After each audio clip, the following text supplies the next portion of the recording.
ลังเกิดเหตุในเมืองฮิสฟาฮานทางตอนกลางของประเทศอิหร่านสื่อหลายสำนักต่างระบุว่าเป็นการโจมตีจากโดรนขนาดเล็กของอิสราเอลด้านนายฮุเซน อามี อับดุลลาฮียรัฐมนตรีต่างประเทศอิหร่านให้สัมภาษณ์กับ NBC News ของสหรัฐระหว่างเข้าร่วมประชุมคณะมนตรีความมั่นคงแห่งสหประชาชาติว่ามากกว่าอิสราเอลซึ่งเท่ากับว่าอิหร่านไม่มีความจำเป็นจะต้องแก้แค้นเทลอาวีฟอามี อับดุลลาฮินกล่าวต่อว่าอิหร่านไม่ได้วางแผนที่จะตอบโต้ตราบใดที่อิสราเอลไม่มีการกระทำเพิ่มที่ขัดต่อประโยชน์ของเรา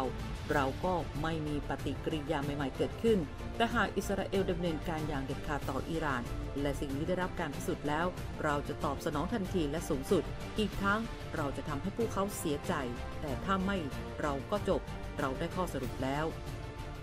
สำหรับวงจรความรุนแรงล่าสุดระหว่างอิสราเอลและอิหร่านเริ่มต้นขึ้นเมื่อวันที่ 1 เมษายนอิสราเอลทิ้งระเบิดใส่อาคารสถานทูตอิหร่านในกรุงดามัสกัสเมืองหลวงของซีเรียสังหารนายพล2 คน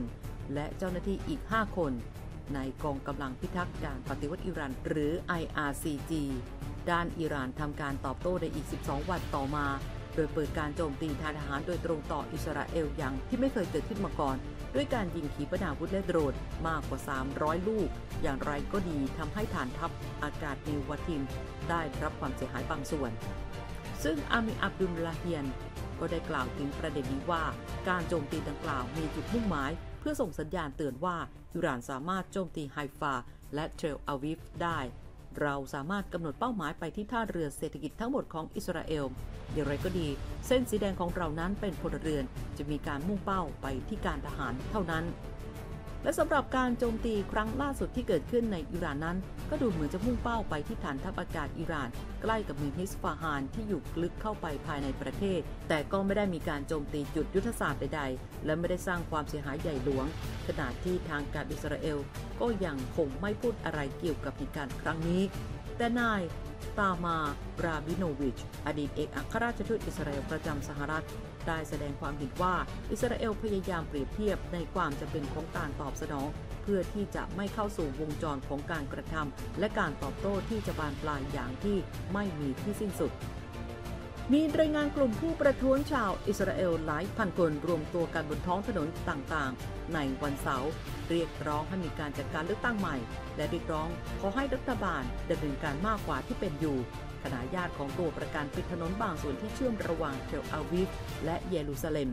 โดยพวกเขาระบุว่าต้องการข้อตกลงในการปล่อยตัวประกันในความพยายามพาตัวประกันกาซากลับบ้านซึ่งเป็นการประท้วงรอบล่าสุดต่อต้านนายกรัฐมนตรีเบนจามิน เนทันยาฮู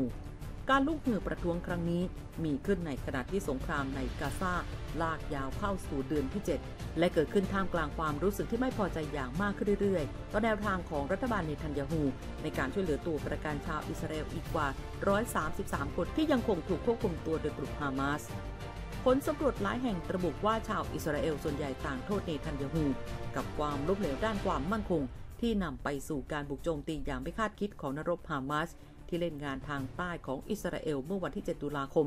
สังหารผู้คนไปราว 1,200 คนและจับตัวประกันไปกว่า 250 คนทั้งนี้ตัวประกันบางส่วนก็ได้รับการปล่อยตัวไปเมื่อเดือนพฤศจิกายนแต่ความพยายามบรรลุข้อตกลงหยุดยิงอีกรอบดูเหมือนจะหยุดชะงักทั้งนี้เนทันยาฮูเองก็ประกาศกล่าวว่าจะเดินหน้ายุทธการของอิสราเอลในกาซาขณะสหรัฐไฟเขียวโจมตีราฟา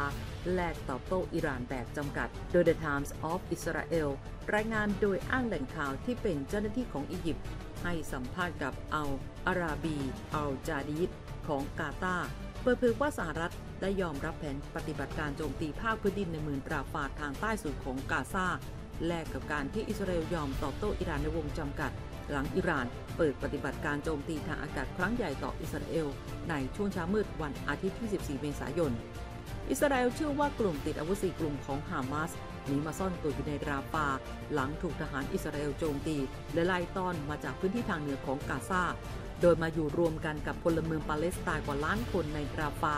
ก่อนหน้านี้เนทันยาฮูก็ยืนยันหลายครั้งว่าอิสราเอลจำเป็นจะต้องเปิดปฏิบัติการทางภาคพื้นดินในราฟาเพื่อไล่ล่ากลุ่มฮามาสให้หมดสิ้นและได้กำหนดวันเอาไว้แล้ว ทีนี้รายงานเผยว่าอิสราเอลน่าจะรอให้เทศกาล Passover หรือ Pascha ซึ่งเป็นเทศกาลสำคัญของชาวยิวโดยจะมีขึ้นระหว่างวันที่